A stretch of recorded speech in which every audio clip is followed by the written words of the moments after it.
BBC news 24 और दैनिक अखबार UP news express के तमाम पाठक और दर्शकों को सुल्तान भारती की तरफ से आदाब, नमस्कार, सत श्री अकाल। दोस्तों, आजकल गांव में हूँ, आपको खबर ही होगा, खूबसूरत वीडियोस यहाँ से आपके पास पहुँच रहे हैं। भारत कल मेरे आवास पर गंगा जमुना तहजीब, जो हमारे अवध की गौरवपूर्ण विरासत है, उस चीज की जरूरत पर बल देने के लिए समाज में पुष्पित, पल्लवित और परवाज देने के लिए क्षेत्र के दोनों संप्रदायों के कद्दावर हस्तियां, जिसमें समाज सेवा से संबंधित लोग थे, सियासत से संबंधित लोग थे। सियासत से संबंधित सिर्फ वो लोग थे जो सियासत में इंटरेस्ट रखते हैं लेकिन सियासत नहीं करते, समाज सेवा से जुड़े हुए ऐसे लोग, और प्रजातंत्र के चौथे स्तंभ से संबंधित जिले की कई नामचीन प्रेस, हस्ताक्षर, पत्रकार जगत से जुड़े हुए लोग हमारे घर पर इकट्ठा हुए और उन्होंने भाईचारा के ऊपर जमकर अपने दिल की भड़ास निकाली और समाज में भाईचारा, देश के लिए, एक सशक्त देश के लिए, एक सशक्त समाज के लिए और जनसेवा के लिए भी, और हमारा ये अस्तित्व बना रहे इसी तरह, इसके लिए उस पर अपने विचार व्यक्त किए अलग अलग। देखिए खूबसूरत रिपोर्ट। समझते ही नहीं, मैं अकेले कुछ नहीं हूँ, तुम समझते ही नहीं। मैं चाहूँगा वरिष्ठ पत्रकार रंजीत सिंह भाई बैठे हुए हैं और इनकी हिम्मत को देखते हुए मैं सीधे सीधे आदरणीय अरशद पवार साहब को मैं आमंत्रित करता हूं। आपको हर वर्ग बहुत पसंद करता है और आपके ये एक शेर किसी ने कहा है, वो बिल्कुल आप पर फिट पड़ता है कि मंजिल मुझे मिले न मिले कोई गम नहीं, मंजिल की जुस्तजू में मेरा कारवां तो है। आप बहुत फैलाने की बात कर रहा है, किसी की हिम्मत नहीं पड़ रही है कि भाईचारे की बात करे, कहीं ऐसा ना हो कि हुकूमत नाराज हो जाए। और किसी भी छोटे से छोटे प्रोग्राम करने की इतने टाइम किसी की हिम्मत नहीं पड़ रही। यहाँ तक कि जो इसमें मुखालिफ हैं, विपक्ष के जो बड़े दल हैं, चाहे वो केंद्र के हो चाहे प्रदेश के हो, उनकी किसी की हिम्मत नहीं पड़ रही किसी तरीका इस तरह का प्रोग्राम करें। ऐसे मौके पर सुल्तान भारती जी दिल्ली से चल करके अपने गांव में आए और अपना बेशकीमती वक्त अपना यहाँ लगाया और हम जैसे गुनहगारों को, कमजोरों को और छोटे मोटे किसानों को बुलाया इसे महफिल में, ये बहुत बड़ी बात है। इस सभा के हमारे ऑर्गेनाइजर, हमारे मुझे चाचा सुल्तान भारती जी और हमारे अध्यक्ष जो सभा के हैं वर्मा जी, शर्मा जी, और हमारे आदरणीय संचालक आदरणीय अरशद भाई, आदरणीय मैडम, चाचा बैठे हैं, हमारे दोस्त आदरणीय पीर मोहम्मद जी जो अध्यक्ष हैं, लड्डन भाई, भाईजान वगैरह, आदरणीय भाईजान, ये आप सब कहीं ना कहीं ज़्यादा तजुर्बा रखते होंगे क्योंकि आप पत्रकारिता से, और मैं सोशल वर्कर एंड पॉलिटिशियन, मेरा टारगेट सोशल वर्क से जुड़ा हुआ है। देश से प्रेम मैं भी करता हूँ। एक बार मुझे पाकिस्तान से भी एक ऑफर आया था किसी कॉलेज से, वहाँ टीचर्स भी बहुत अच्छी है, आप अगर हाँ कर दो तो। मैंने वो पसंद नहीं किया, मैं अपना देश पसंद किया। मुझे नहीं जाना ऐसी जगह जहाँ पे लोग मुहाजिर बोलते।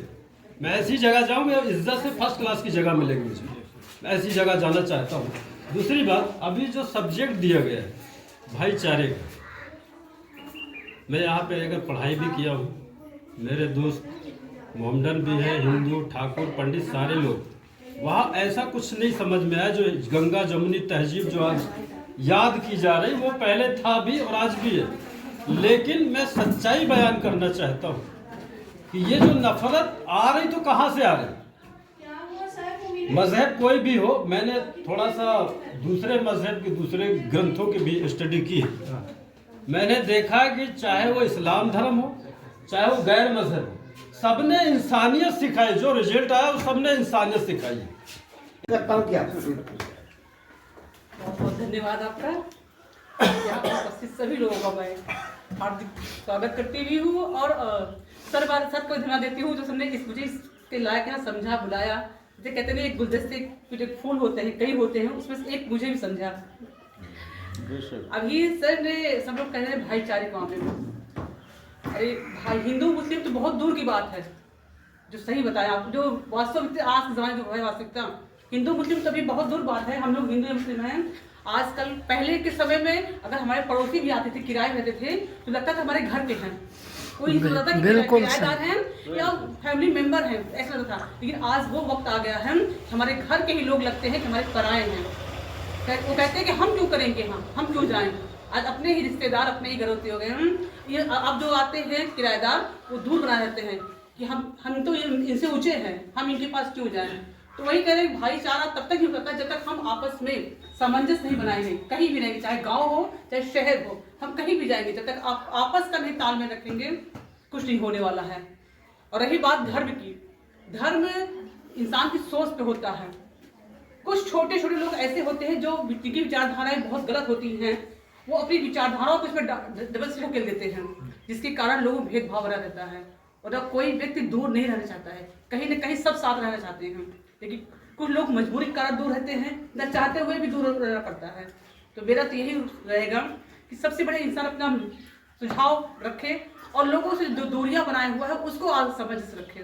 बस इसी के साथ बहुत हिंदू है कोई मुसलमान यहाँ है।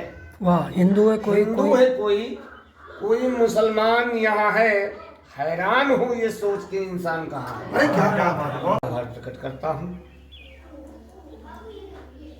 हमारे बीच में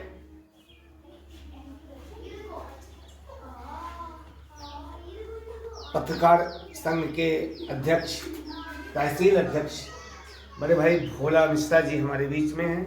मैं उनसे भी निवेदन करता हूँ कि अपनी कुछ पंक्तियाँ, कुछ बातें रखें। धन्यवाद प्रोफेसर भाई, आपने मौका दिया।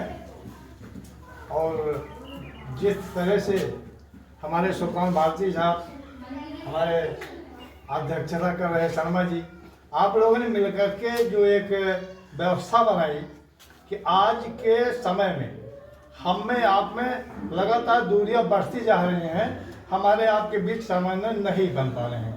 कहीं न कहीं हमारी आपकी समन्वय सोच में कुछ अंतर है। इसलिए मैं तो कहूँगा कि इस देश का रहने वाला, इस गांव का रहने वाला, इस बाजार का रहने वाला हर आदमी सबसे पहले आपस में भाई भाई है। ये उसमें मिर्च भी लगता है, उसमें मसाला भी लगता है, उसमें तेल भी लगता है, इसलिए कई वैरायटी, कई चीज़ें मिला करके सब्जी बनती है। तो उसी तरीके से एक फूल से गुलदस्ता नहीं बनता जब तक 6-7 किस्म का फूल ना हो। फूल को एक में समेटा जाता है, फिर किसी में पेश किया जाता है। तो आम आदमी एक गुलदस्ता है, सबको समेट कर रखना चाहिए। और जैसे खाने में तमाम किस्म का अनाज होता है और सब्जियों में अनाज होता है, इसलिए सब मिल के जो है जब इकट्ठा होंगे तभी वो आगे बढ़ा जा सकता है, तभी सबकी इज्जत हो सकती है। बस जय हिंद। ये उसमें मिर्च भी लगता है, उसमें मसाला भी लगता है, उसमें तेल भी लगता है, इसलिए कई वैरायटी, कई चीज़ें मिला करके सब्जी बनती है। तो उसी तरीके से एक फूल से गुलदस्ता नहीं बनता जब तक 6-7 किस्म का फूल ना हो। फूल को एक में समेटा जाता है, फिर किसी में पेश किया जाता है। तो आम आदमी एक गुलदस्ता है, सबको समेट कर रखना चाहिए। और जैसे खाने में तमाम किस्म का अनाज होता है और सब्जियों में अनाज होता है, इसलिए सब मिल के जो है जब इकट्ठा होंगे तभी वो आगे बढ़ा जा सकता है, तभी सबकी इज्जत हो सकती है।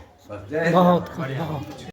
इस प्रोग्राम का ऑर्गेनाइज करने वाले हमारे सुल्तान साहब ने ऐसी प्रथा, ऐसी शुरुआत की, जिसके लिए बहुत बहुत शुक्रिया आपका। इसमें बहुत ही सहयोग आपने दिया कमराज जी ने, आपका भी बहुत बहुत धन्यवाद। एक लाइन इसके लिए है कि मैं मुस्लिम हूँ तो हिंदू है दोनों इंसान, ला मैं तेरी गीता पढ़ लूँ। बिल्कुल सही, क्या बात है। तू पढ़ ले मेरी कुरान। कुरान। बहुत और हम लोग सभी एक मनुष्य रूपा के पैदा इंसान हैं, सब आपस में भाई हैं, ना यहाँ कोई ऊंच है कोई नीच है, हमको सब समझने और उसकी बात है। और ये जो पहल है, इसे हमें उम्मीद है कि और भी लोग इससे जुड़ेंगे और जो हमारे अंदर की जो भ्रांतियाँ हैं उससे दूर होंगी और हम लोग फिर वैसे ही कंधे से कंधे और मिल के रहेंगे। और सफर का नया इंतजाम कह देंगे, नए सफर का नया इंतजाम कर देंगे, हवा को धूप चरागों को शाम कह देंगे। अब किसी से हाथ भी छुपकर मिलाइए वरना मौलवी साहब इसको भी हराम कह देंगे। माहौल इस तरीके से हो गया है। आप एक हिंदुस्तान के प्रतिष्ठित पत्रकार भी हैं, वो जिधर नाज से गुजरते हैं आईने तक सलाम करते हैं। वैसे नुमाइश मुझे पसंद नहीं, हम तेरी सादगी पे मरते हैं। मैं चाहूँगा अध्यक्ष जी, वहां से देख के अपनी आंखों से गया, उसने ये भाव तो पैदा ही किया कि हम एक ही हैं, हम दो हैं ही नहीं, हमें दो पर तो चर्चा ही नहीं करनी चाहिए, हम चर्चा एक पर करेंगे कि हम सब एक हैं।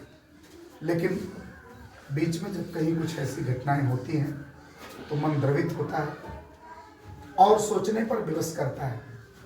मैंने कभी बहुत पहले एक मुक्तक लिखा था, मैं ईद में आया था तू होली में चला, क्या बात, मैं ईद में आया था तू होली में चला, और फुर्सत में यार तू मेरी खोली में चला, और जब प्यार भरे रंग की पिचकारियां चले तू झूमता गाता मेरी टोली में चला। क्या और वो दृश्य यहाँ देखने को मिलता है। समय समय पे कभी कुछ ऐसा अगर हो गया तो सुल्तान भारती जैसे लोग, आदरणीय चचा जी हैं, अरशद भाई जैसे लोग, इम्तियाज जैसे लोग आगे आ जाते हैं और उस माहौल को सुधारने का कोई ना कोई एक आदमी बीड़ा अपने ऊपर उठा लेता है। एक मिनट और समझ लूंगा।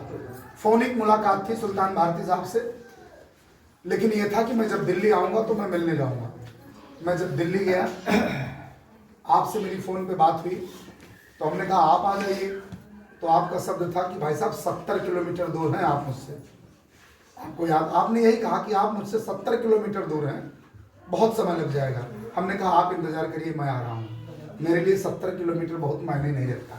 मैं जानता हूँ कि लगभग 2.5 घंटे लगे थे मुझे मेट्रो से आपके घर जाने में। आप 600 किलोमीटर चल के गए थे, हमको दूर नहीं लगा आपको। हाँ, चूंकि मैं 600 किलोमीटर दूर चल के गया था इसलिए वहां से 70 किलोमीटर मुझे दूर नहीं लगा। लेकिन आज आप सबके सामने उस बात का खुलासा करता हूँ कि जब मैं निकला तो मन में न जाने क्या भाव थे, लेकिन जब हम आपके उस शाहीन बाग मेट्रो स्टेशन पे उतरे और हमने देखा कि वो भाई साहब सफ़ेद कुर्ता और पाजामा पहने सीधे वहीं मेट्रो स्टेशन पे मेरा इंतजार कर रहे हैं, तो वास्तव में ये सीना बहुत चौड़ा हो गया। धोती पहने थे भाई? नहीं, धोती नहीं पहने थे, आप कुर्ता पाजामा पहने थे। तो मुझे वहीं आपसे मिलने के बाद भी मन में ये भाव आया कि वो एक शख्स जो ये कहता है कि भाई साहब 70 किलोमीटर दूर हैं, लेकिन जब उसे पता चलता है कि मैं मिलने आ रहा हूँ तो वो 3 किलोमीटर का पैदल सफर करके मेट्रो स्टेशन पे खड़ा मिलता है हमारे जाने से पहले। तो कहीं ना कहीं ये एक प्रेम ही होता है जो आपको अपनी खींचता है। और फिर आपके घर में जो मोहब्बतें, जो एक माहौल, फिर आपके विचारों से परिचित होने का जो एक अवसर मिला वो अद्वितीय है। उस पर वर्णन होगा तो बहुत लंबी बात चलेगी। अभी इधर जो एक योजना बनी, भाई पीर मोहम्मद जी हैं, सोहेल साहब हैं, इम्तियाज जी हैं, रंजीत भैया थे, सब लोगों ने बात किया कि एक बड़े कार्यक्रम को रूपरेखा दी। अफजल जी हैं, उसमें सब पर एक बड़े कार्यक्रम की रूपरेखा तैयार हुई और ये हुआ कि कम से कम बाटी चोखा भी हो और सब लोग बैठेंगे और एक माहौल बनेगा। रूपरेखा भी तय हो गई थी। पीर मोहम्मद भाई को तमाम जिम्मेदारियां दे दी गई थी। इन्होंने वो जिम्मेदारियां ओढ़ भी ली थी कि चलो मैं इसको कर लूँगा। लेकिन आज के इस दौर को देख के थोड़ा सा उससे हम पीछे हटे और ठीक भी रहा। आज में जो हम इस ब्राह्मण में बैठ के सुल्तान भारती साहब के कहने के लिए मुट्ठी भर लोग हैं, लेकिन यहाँ जितने लोग हैं ये लोग नहीं हैं, ये विचारधारा है।